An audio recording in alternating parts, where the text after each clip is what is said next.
Hello and welcome to Caring, France 24's humanitarian programme. Well, this week we're taking you to Japan, one of the world's richest and most industrialised nations. Yet beneath the gleaming high-rise buildings and state-of-the-art luxury hotels lives a community that's sadly been bypassed by the vast opportunities of wealth, the homeless. In a culture that prides itself on honour and Confucian values, the authorities are struggling to deal with the needs of the desperate. Big city hillsides now littered by blue tarp pods, makeshift homes for people who found themselves with nothing. This phenomenon first erupted during the Asian powerhouse's financial crisis in the early 90s. When the economy recovered, though, those numbers did go down. But now the ranks of the homeless are swelling again. In Tokyo, for example, some 2,600 people are now officially listed as homeless, although charities say that number is more likely 3 times higher. Our reporters Nathalie Touré and Julien Alric spent time with these street dwellers of Tokyo, following their endless rituals of struggling to find a bed or a shelter for the night. This is Tokyo, the picture postcard way. But just a few steps away, passers-by can get a totally different view of Japan's capital city. It's Sunday, 6 p.m. 400 homeless people are waiting for the soup kitchen's distribution. For those who wish to be examined by a doctor, you'll have that chance after the meal. If you think your flu has been lasting too long, we can provide you with medicines. Please gather on the left. This man is one of the founding members of Shinjuku Renrakukai. It was created in 1994 and has helped the homeless people longer than any other organization in Tokyo. Among its volunteers, there is a Frenchman, David Antoine, a researcher studying poverty in Japan. The only real thing they have in common is their age. They are all in their 50s or 60s. Apart from that, they all come from different worlds. In the early 90s, they were the ones who came from construction, where they had day jobs. Then, later in the 90s, because of Japan's economic crisis, we saw more complex profiles.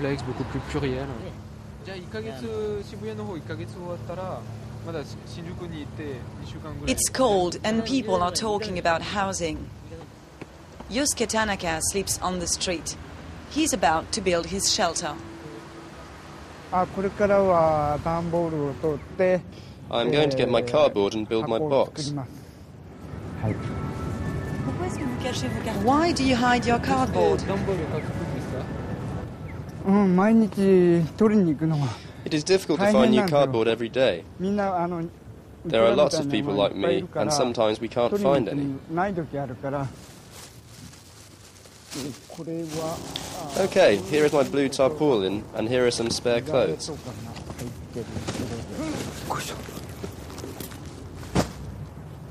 Yosuke Tanaka builds this box every day when night falls at the foot of one of Shinjuku's buildings. He takes it apart and stows it away again every morning to avoid being expelled by this building's security guards. But they are not his only fear. There are lots of attacks. For some young people, it's become a kind of game. They don't realise you can actually kill someone even if you only strike them a few times.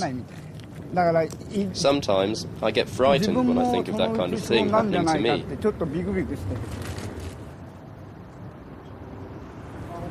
Hey, there you are! Happy New Year! This is how I have set up my box for today. There were a few volunteers, not too many.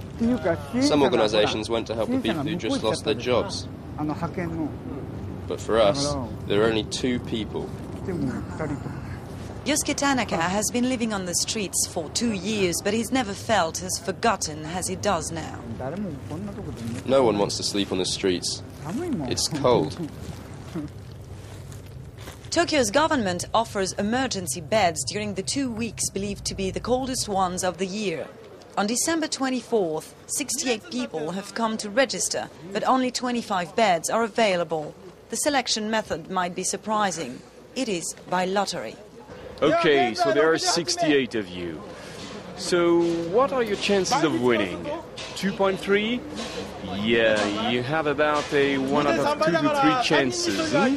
That means 1 out of every 3 of you will go to the center.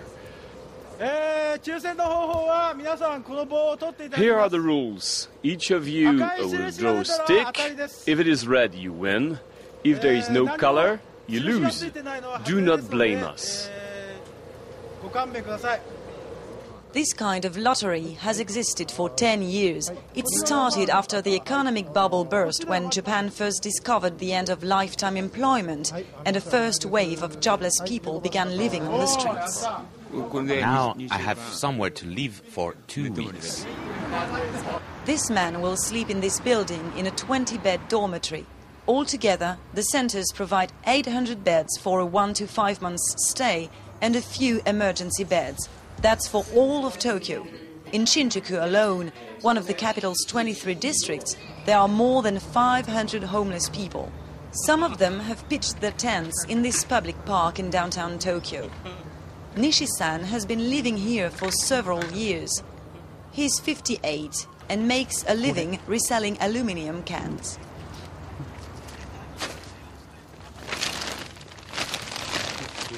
Isn't there a risk that someone will steal them?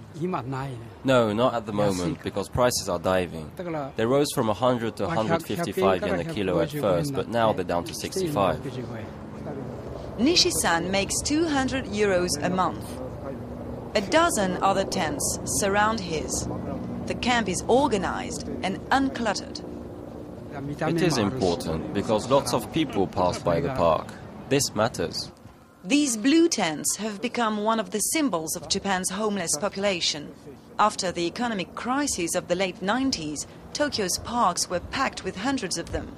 Nowadays, they've become scarce. The capital residents pressured the local authorities to clear the tents from public spaces. In 2004, Tokyo's government started a rehabilitation policy. The idea was to provide the tent's occupants with an apartment for 2 years for only 20 euros a month. Nishi-san rejected the offer. I thought about it, but the fact that one can only stay in those apartments for 2 years maximum would only make life harder for me when I go back out on the streets, because I wouldn't get permission to rebuild my blue tent. So if it's only for 2 years, I'm not interested.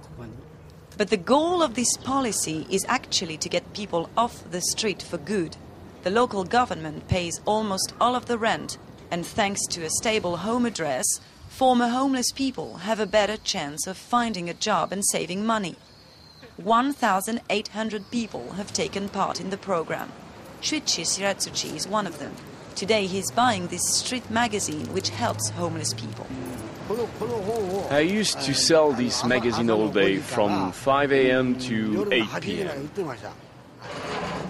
Shuichi became a custodian in a school. He earns 1,200 euros a month. Thanks to his savings, a bit of money from his family and financial support from the Tokyo government, he managed to put down a deposit on this 15 square meter apartment and move in. So, here, inside this cupboard, there is what it looks like. I have a lot of things inside. My clothes, all of that there. You can see, it is completely packed. But this is just temporary. Shuichi is making plans. He hopes to find a girlfriend and move to a bigger flat. But his budget is tight, and he also knows that things can turn bad again. I am a little worried about the future. Right now, I am a cleaner. And in this job, the retirement age is 70. But will my company even still be around when I am 70? That's 11 whole years ahead of me. That's why I'm worried. But today, at least, I live like a human being. I have been through just about everything. And you know, once a person who's been homeless gets his own apartment, he never wants to go back on the streets again. In most cases, this housing program has been successful. But now the city council is putting an end to it. Officials say it is too expensive and now focus on people who just lost their jobs. We're going to launch new measures, for example, to help those who just got fired. We will help them while they're jobless. And we plan to initiate counseling for temporary workers who have lost a job. That's not enough, says the Shinjuku Renrakukai. On a Saturday afternoon, we joined Tsuyoshi Inaba, one of its founding members. For New Year's celebrations, the organisation is preparing an open-air film screening. Most of the viewers have been on the streets for a long time. The chances of escaping this situation now seem even more remote. There are not enough available accommodations. People who benefit from this new policy are those who have just lost their jobs. So those who are already on the streets for some time cannot take advantage of them. Officially, there are now 2,600 homeless people in Tokyo, almost half the number in 2004. The local authorities claim it is a success.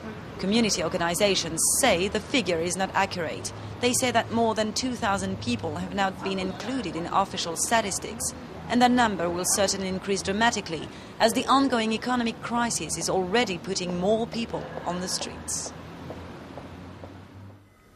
Well, that's it for this edition of Caring. Don't forget you can see that report again and other programmes on our website, www.france24.com. Click on the link marked Special Reports.